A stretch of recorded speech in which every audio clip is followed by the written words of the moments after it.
So, we know Ten Hag wants a midfielder, a creative, attacking-minded midfielder, and Manchester United are in for 20-year-old wonderkid Gabriel Veiga, is that how you say his name, who has been smashing it in La Liga, one of the exciting talents coming through, as well as some news about Alexis mac-Allister. Fabrizio Romano has given Alexis mac-Allister update. It's between Man U and Liverpool. The only problem is we don't know who our owners are. We haven't got our summer plans in wrap and the window opens for 5 weeks. Liverpool like to get deals done quick. United don't. So although it's a 50-50 between mac-Allister, United and Liverpool, you just don't know. But I am going to get into Romano news on that because we're really strongly being linked to mac-Allister. Like mac-Allister, Frimpong and Kane, those three players, their links are getting quite strong. But I really wanted to talk about Wan Bissaka. I think Wan Bissaka is someone he's really gone under the radar. I mean, he hasn't really gone under the radar, but you know, before the World Cup, he played 4 minutes of football. He was finished, he was gone, he was being sold. And he was someone that was out of favour, not a Ten Hag player, and managed to turn it around. He got his opportunity, he's took it, and he's been fantastic now. And Wan Bissaka is an example of Ten Hag gives you a chance, you got to take it. If you take it, you get an opportunity. Although Wan Bissaka will probably be sold in the summer because he will never be a Ten Hag player, he's at least a player that Ten Hag's like, you know what, I admire this. He's done his job, he's stepped up.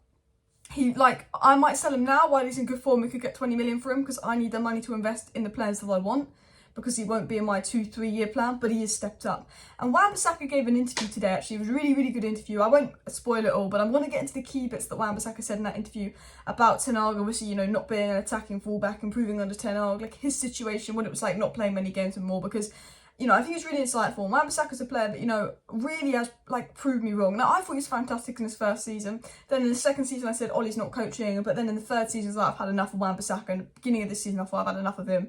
You know, there was some rumours about his attitude as well, that he was a leaker, which apparently was not true.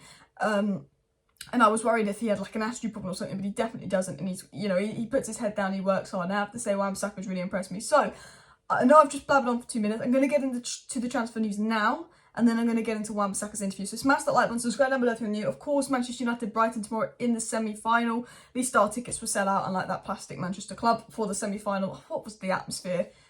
We need to win, and we need to win the FA Cup. Honestly, you know what? I don't care about Europa League. People call me crazy, but if you said to me, Alex, you can win the Europa League, yeah, or you can win the FA Cup. But if you win the FA Cup, that means City can't win the treble. I would take winning the FA Cup over the Europa League. I would, because although Europa League is a better trophy to win, so we can't have City getting near a treble. So, Arsenal, Real Madrid, United, won't let them win anything. Now, anyway, let's get into the Alexis mac-Allister news. It was said by good sources, Brighton will ask for 60 million for Alexis mac-Allister, and Manchester United and Liverpool are the favourites. I think mac-Allister's a good player. I think he would be about 40 million. World Cups took him to 60 million. I would like to compromise on 50 million for mac-Allister, would not pay anymore. I do think 60 million is World Cup inflation. Is a little bit pricey because he's a Brighton player as well, and Brighton know they can get a good price for their players. I don't know if Liverpool have 60 million to spend on the midfielder. I think they need 2. They probably do have 60 million to spend on midfielder. I think mac-Allister's probably slightly over 40 million. I reckon we could potentially get him for 50 million, but it is Brighton. 60 million, considering that Bellingham's 150 million, 60 million is looking like a decent price tag. Orkun, Cuckoo, Enzo Lafia are like 20 million though. Gravenberch could be around the 20 million mark as well. So, you know, is there better fish in the sea than Alexis mac-Allister? I do rate the guy. I think he would be a very good player. However, is he slightly inflated because of his World Cup, because of this good season? Yes, I think he is. It was also said by Fabrizio Romano on Alexis mac-Allister, Liverpool and Manchester United remain keen on signing Alexis mac-Allister. Talks will take place soon, not late in the window. And this is why I think this is a key thing Romano says. Look, I think mac-Allister's a good player, by the way, and I'd like United to sign him, but I have a feeling he's going to go to Liverpool, because even though Romano said, look, United and Liverpool are in for this guy, saying talks are going to take place soon.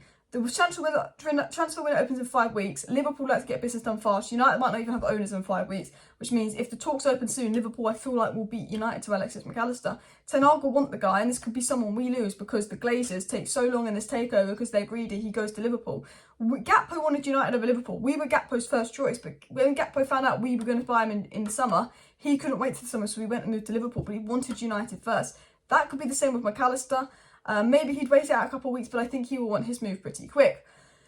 It was also said regarding the stories that Liverpool have found the most out about mac-Allister at the moment ahead of United, and I do think Liverpool are leading the race for mac-Allister. I will be honest with you guys that reportedly they found out the most about him, and I think that, you know, potentially is United. I think United are in for mac-Allister. It's not clickbait journalists, it's good journalists linking us to it, but could it be a little bit of a game, making the United interest in mac-Allister seem more than it is to get Liverpool to up in the price. Potentially, that's what they did with Enzo Fernandez. Now, another player we've been linked to, before I get to the Wan Bissaka interview, was obviously Gabriel Veiga, the Celta Vigo star. It was said Manchester United, one of the clubs hovering to sign Celta Vigo's Gabriel Veiga this summer. Celta Vigo would be happy to accept €40 million, which is £30 million for a very good, young, up-and-coming, attacking-minded midfielder. This is definitely a player to keep an eye on. I don't know enough about this player. If we do get linked to him again, I will do some research and inform you more on that. But that is just a name to keep an eye on, and if we do get some more stories, I'll let you know.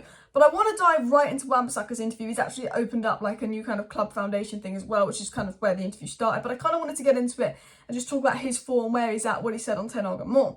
So Wan Bissaka said this on Ten Hag. Ten Hag wants the fullback and the winger to be on opposite lines, so that if one is on the outside, the other is on the inside. That gives more options to other players. It creates space on the pitch. It's natural. And he said, on Ten Hag, he's demanding and it brings the best out of players. So Wan Bissaka basically, in other words, is saying Ten Hag is a fucking coach. Because I tell you what, Ollie did not coach Ten Hag. All of a sudden, Wan Bissaka's movement, his positional sense, his passing, his ability to read the game and his intellect has got so much better this season because he is being coached by Erik Ten Hag on this is what I want you to do when you attack, when you move. Wan Bissaka and Antony have been linking up pretty well. Now, Wan Bissaka isn't the finished product. He's not a Ten Hag player. But you can see that Wan Bissaka is playing well. He is getting forward more. He is improving slowly forward. Antony and him are starting to build a little bit of link up, even though he's not that kind of fullback Ten Hag wants, even though he's not eyeing on the ball. Wan Bissaka even said himself, Ten Hag is demanding. Ten Hag wants one on the outside, one on the inside. We see them doing that, and Ten Hag is demanding, and that gets the best out of Wan Bissaka, and he makes a really good point there. Wan Bissaka also said, my aim has been to keep improving and using each game step by step. I'm quite happy with it. The only thing I can do when I get on the pitch is give all my time to the team and the manager. And he said, my aim at this club is to keep improving, keep playing my best, and give all to my team and my manager, which is spot on. That's the attitude you want. None of this Maguire interview of the last 23 games I've played, well, I'm beaten. It's like, praise me you want, but my only aim is to play my best for the team and my manager, to give it my all. I'm going to give it my all. I'm going to give it 100% on the pitch. And he is someone that I really think has given it his all. He's someone that I was doubting, and he's really come out and given it his all and shown some fight and shown some mentality, and I can only reward Wan Bissaka in that. It was also said by him, I'm happy here. I've always been happy here since I've joined, and I worked for what I've worked for, and I will continue to work for. He's saying, I'm happy at United, I'm happy since I've joined, I'm happy what I've worked for as a footballer, and I always continue to work for it. Saying he's always going to continue to work hard while he's at United, la la la la. He said as well, my aim has been to keep improving and using each game step by step. I'm quite happy with it. The only thing I can do when I get on the pitch is give my all for the team and the manager. He's saying, I just want to get better and better, give my all for the team and the manager, use each game to improve step by step. He knows his game isn't perfect. You can go watch the interview yourself. He even spoke about, look, obviously attacking wise, he wants to improve. He's been doing this and this and training to improve. He's been trying to do this. He's trying to do this as well. He knows it's not the perfect product, but he's just saying, I want to give it my best. Every game I use an opportunity to prove, give 100%.